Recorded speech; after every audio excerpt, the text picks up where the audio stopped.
साथियों, आप सबको एक खुलासा हम लोग करने जा रहे हैं। पिछले 6 दिनों से दिल्ली के उप मुख्यमंत्री मनीष सिसोदिया जी को केंद्र सरकार की सीबीआई ने इंटेरोगेशन के लिए सीबीआई रिमांड पे ले रखा है और हमें जानकारी आई है कि मनीष जी को मेंटली टॉर्चर किया जा रहा है। उनको बार बार दबाव बनाया जा रहा है कि एक झूठा कबूलनामा कि वो सारी की सारी बातें जो हैं कबूल कर लें और एक झूठा कबूलनामा जो है साइन कर दें, उस पर हस्ताक्षर कर दें। इसके संकेत कल ट्रायल कोर्ट के अंदर, सीबीआई कोर्ट के अंदर मनीष जी ने अपने वकील के माध्यम से वहां पे भी दिए थे कि उन्हें टॉर्चर किया जा रहा है। और कल कोर्ट ने उस बात का संज्ञान भी लिया था।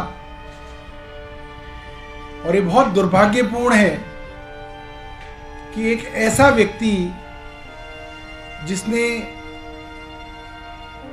आम लोगों के, गरीब लोगों के बच्चों की शिक्षा के लिए दिन रात काम किया, जिसके बारे में पूरी दुनिया में चर्चा होती है, आज सीबीआई के पास, क्योंकि सबूतों का अभाव है, क्योंकि सीबीआई के पास ऐसा कोई एविडेंस नहीं है, कोई ऐसा डॉक्यूमेंट्री प्रूफ नहीं है कि वो साबित कर सके कि मनीष सिसोदिया जी ने 1 रुपए की भी हेराफेरी की है। इसलिए अब सारा का सारा दारोमदार इस चीज पे है कि किसी तरीके से टॉर्चर करके मनीष सिसोदिया जी जो है खुद लिख के दे दे कि हाँ भाई सब कुछ जो है मैंने किया, और सारी चीजों का झूठा कबूलनामा वो लोग साइन कर दें। इसके अलावा आपके पास कोई प्रश्न है तो आप पूछ सकते हैं।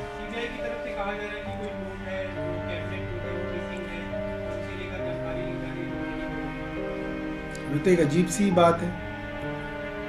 आज से पहले तो कभी सीबीआई ने नहीं बताया कि कुछ मिसिंग है, और मिसिंग है तो कोई मंत्री को ही ना लेके घूमते हैं। ये तो अफसरों के पास होती है जानकारी, या मनीष जी की जेब में है जो अब वो ढूंढा जा रहा है। उनके घर पे आपने छापा मार लिया, ऑफिस में आपने छापा मार लिया, कंप्यूटर आप ले गए, लैपटॉप आप ले गए। अब वो मिसिंग है तो कहाँ से निकालेंगे? मनीष जी बना दे के वहां पे एक नोट? ये तो एक अजीब सी बात कर रहे हैं सीबीआई। अब वो कल को कह देंगे कुछ और मिसिंग है। ये तरीका तो ठीक नहीं है। ये तो कहीं पे भी जो है इसकी इजाजत नहीं दी जाती कि आप एक उप मुख्यमंत्री को टॉर्चर करेंगे। जी, पहले दिन जो तो सीबीआई कह रही थी हमारे पास सारे सबूत है। भारतीय जनता पार्टी के प्रवक्ता तो 10 महीने से कूद रहे हैं स्टूडियो में, कूद को कह रहे हैं कि सब कुछ है हमारे पास, और अब सीबीआई कह रही है कि हमारे पास नोट भी नहीं है। बताइए जी।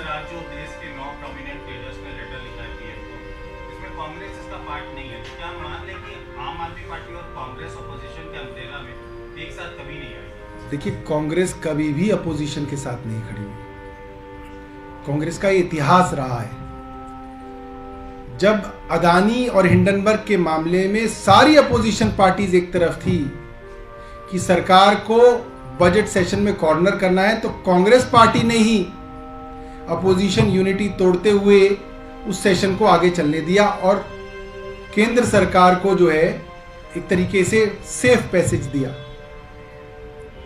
पिछले दशक से मैं सुन रहा हूं, भारतीय जनता पार्टी कहती है कि राहुल गांधी को हम जेल में डालेंगे। रॉबर्ट वाड्रा ने हरियाणा के अंदर बहुत बड़े बड़े घोटाले किए हैं, राजस्थान में घोटाले किए हैं, जमीनों में हेराफेरी की है, हम उन्हें जेल में डालेंगे। किसी को जेल में डाला? कुछ नहीं किया। सिर्फ जो है जुबानी जंग है। यहां से भारतीय जनता पार्टी बोलती है, वहां से राहुल गांधी बोलते हैं, एक दूसरे से लड़के पूरे देश को बेवकूफ बना रहे हैं। इनकी जो दुश्मनी है वो जो है कन्वीनियंस की दुश्मनी है। इसलिए जब जब देश के सवाल होंगे कांग्रेस वहां पे गायब रहेगी, और आज भी कांग्रेस गायब है। मुख्यमंत्री के यहाँ 2015 में जब छापा पड़ा 16 में, तो कांग्रेस वहां पे ताली बजा रही थी। अजय माकन कूद कूद के चीयर लीडर बने हुए थे केंद्र सरकार के। जब जब एलजी परेशान करते थे दिल्ली की सरकार को, अजय माकन कूद कूद के जो है चिट्ठियां भेजते थे एलजी साहब को। हमारे एडवर्टाइजमेंट के विषय में अजय माकन ने चिट्ठी भेजी। ज्यादातर काम तो ऐसे ही चलता था कि अजय माकन चिट्ठी दिखते थे, नजीब जंग उस पर कार्रवाई करते थे।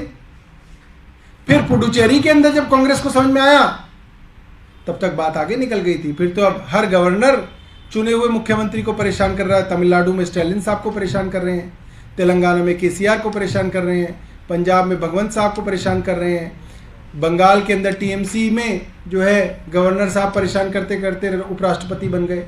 सबके सामने अब फिनलैंड भेजी जाने की फाइल मंजूरी। अब तो एलजी साहब ही चले जाएं फिनलैंड।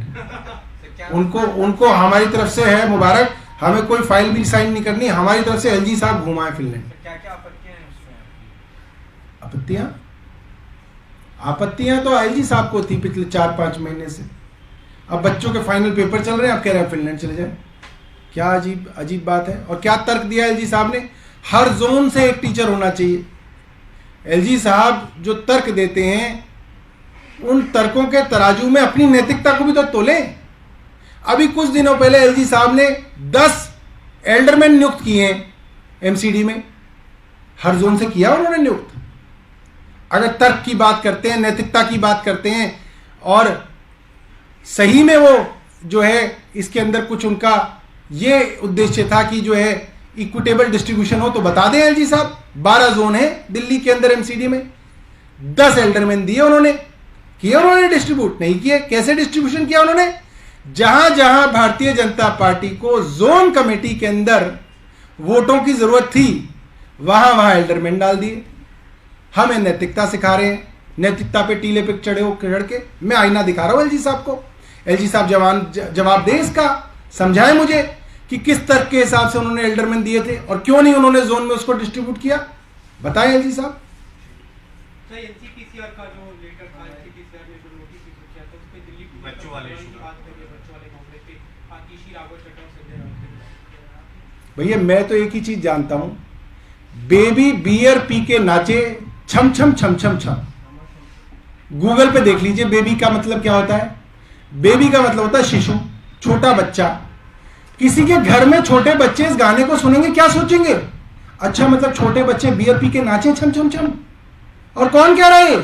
मनोज तिवारी, भारतीय जनता पार्टी के सांसद। ये नहीं दिखा अभी तक जो है बाल आयोग के अध्यक्ष को। कमाल की बात कर रहे हैं। गुजरात चुनाव से पहले प्रधानमंत्री जी गुजरात में जाके बच्चों के साथ जो है एक नकली क्लासरूम में बैठ के फोटो खिंचा रहे थे। बच्चों के दिमाग पर असर नहीं पड़ेगा? देश के प्रधानमंत्री एक नकली क्लासरूम के अंदर फोटो खिंचा के पूरे देश को बेवकूफ बना रहे हैं। तब कहां गया था बाल आयोग? बाल आयोग का मतलब है कि जहां जहां हमारे देश में बच्चों के साथ दुर्व्यवहार हो रहा है, उनके साथ कई जगह यह कहा जा सकता है कि एक्सप्लॉयटेशन हो रहा है, सेक्सुअल एक्सप्लॉयटेशन हो रहा है। कई जगह माइनों में, खानों में और फैक्ट्रियों के अंदर बच्चों का इस्तेमाल हो रहा है। इस तरीके की संजीदा मामलों के लिए जो है ये कॉन्स्टिट्यूशनल बॉडीज बनाई गई थी, महिला आयोग, बाल आयोग। और आज इनका जो राजनीतिक इस्तेमाल हो रहा है, उससे इन आयोगों की जो पूरी की पूरी इनकी जो गरिमा थी उसको नीचे लाने का काम कर रहे हैं। और मुझे याद आता है कि सुप्रीम कोर्ट को इसी कारण जो है इलेक्शन कमीशन के लिए कहना पड़ा कि इलेक्शन कमीशन के जो कमिश्नर होंगे वो लीडर ऑफ अपोजिशन, प्रधानमंत्री और न्यायाधीश, चीफ जस्टिस, ये तय करेंगे। मुझे लगता है अभी समय आ गया है कि जो नेशनल कमीशन ऑफ वुमेन है, नेशनल कमीशन ऑफ चाइल्ड है, और इस तरीके के जितने भी कॉन्स्टिट्यूशनल अथॉरिटीज हैं, उनमें भी जो चेयरमैन का, चेयरपर्सन का पद दिया जाए, वो एक न्यूट्रल बॉडी उसको ले, ताकि इन पदों पे और इन इंस्टीट्यूशंस पे अच्छा काम हो सके, इनका अच्छा इस्तेमाल हो सके। सर एक लास्ट सवाल, क्या मिसयूज ऑफ एजेंसीज को लेके आप लोग कांग्रेस को रीच आउट किए थे ये लेटर लिखने के पहले? अब देखिए, कांग्रेस तो देश में ही रहे ना हमारे, मतलब ऐसा तो नहीं है कि वो विदेश में है कहीं पे जो हम उन्हें बताएं कि देखो भाई ये हो रहा है। कांग्रेस को रीच आउट करना चाहिए था सभी अपोजिशन पार्टीज को, जब वो ठेकेदारी लेते हैं कि हम हैं बड़े भाई, हमारे नीचे बनेगा अपोजिशन का अम्ब्रेला जब बनेगा, उनको ये काम करना चाहिए। तो वो कहाँ है, वो कहाँ गायब है, आप ये सोचिए। और रीच आउट का क्या मतलब है? मनीष सिसोदिया अरेस्ट हुए, पूरे दुनिया में चल रहा है कि वो अरेस्ट हो रहे हैं, उनको मौका नहीं मिला कि उनके एक लीडर टाइम निकाल के कहे कि ये गलत हो रहा है। कहाँ है राहुल गांधी, कहाँ है प्रियंका गांधी, कहाँ है सोनिया गांधी? सब गायब है, मुंह में दही जमा रखी है। इसका मतलब मन मन में खुश है, मन में खुश है कि ठीक है बाकी सब अपोजिशन को निपटा दो, सिर्फ हम रहें और बीजेपी रहे। ये कांग्रेस भी यही चाहती है।